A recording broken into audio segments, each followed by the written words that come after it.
નવઘણજી ઠાકોર અધ્યક્ષ અખિલ ક્ષત્રિય ઠાકોર સમિતિ ગુજરાતનો ટંકાર. તેલંગાણા સરકાર દ્વારા 23% ઓબીસી અનામતને વધારી 42% કરેલ છે તો ગુજરાતમાં ઓબીસીની 54% વસ્તી છે તો ગુજરાતમાં પણ 54% ઓબીસી અનામત થવી જોઈએ. જો નહીં કરવામાં આવે તો કોંગ્રેસ ભાજપના તમામ ધારાસભ્યને ગામમાં ઘૂસવા દેવામાં આવશે નહીં. સમગ્ર ગુજરાતના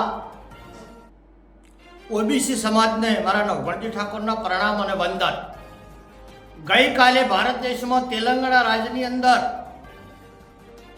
ઓબીસી અનામત 23% હતી. એ તેલંગાણા સરકારે વધારીને 42% કરી છે. તો તેલંગાણા રાજ્ય ભારત દેશનું રાજ્ય છે.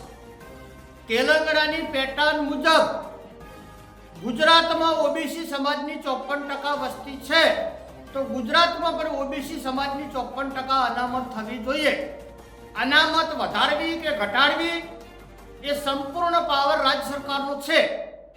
એટલે સમગ્ર ગુજરાતના કોંગ્રેસ, ભાજપ અને આમ આદમી પાર્ટી ત્રણેય પાર્ટીઓની અંદર જે ઓબીસી સમાજના ધારાસભ્યો ચૂંટાયેલા છે તેમને હું અપીલ કરું છું કે વિધાનસભાનું સત્ર હાલ ગુજરાતમાં ચાલુ છે. આવતીકાલે વિધાનસભામાં બિલ લાવી અને ગુજરાતમાં ઓબીસી સમાજની 54% અનામત કરો તેવી મારી માગણી છે. સમગ્ર ગુજરાતના ઓબીસી સમાજના તમામ સામાજિક આગેવાનો, તમામ રાજકીય લીડરો, તમામ યુવાનો, વિદ્યાર્થીઓ, સરકારી કર્મચારીઓ, સામાજિક આગેવાનો સૌને હું અપીલ કરું છું કે અન્ય રાજ્યોની અંદર ઓબીસી સમાજને ખૂબ લાભ મળે છે. ગુજરાતની અંદર ઓબીસી સમાજને અન્યાય થાય છે. એટલે કોંગ્રેસ, ભાજપ અને આમ આદમી પાર્ટી ત્રણ પાર્ટીઓની પરીક્ષા લેવાનો સમય આવ્યો છે.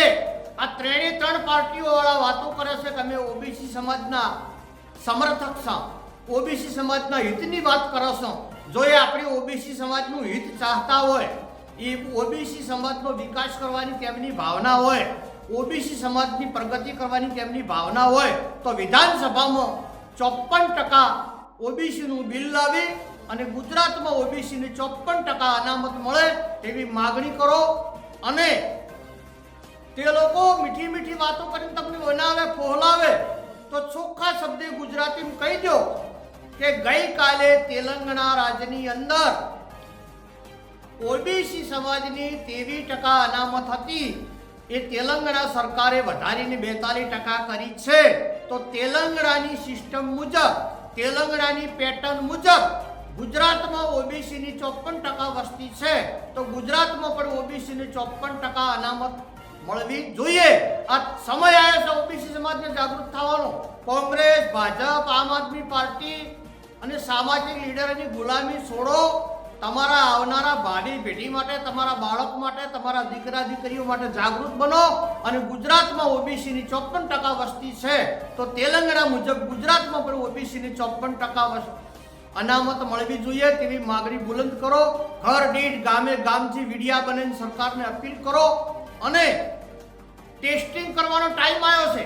કોંગ્રેસ વાળા તમારા ભેળા આવે છે કે ભાજપ વાળા તમારા ભેગા આવે છે કે આમ આદમી પાર્ટી વાળા ભેગા આવે છે.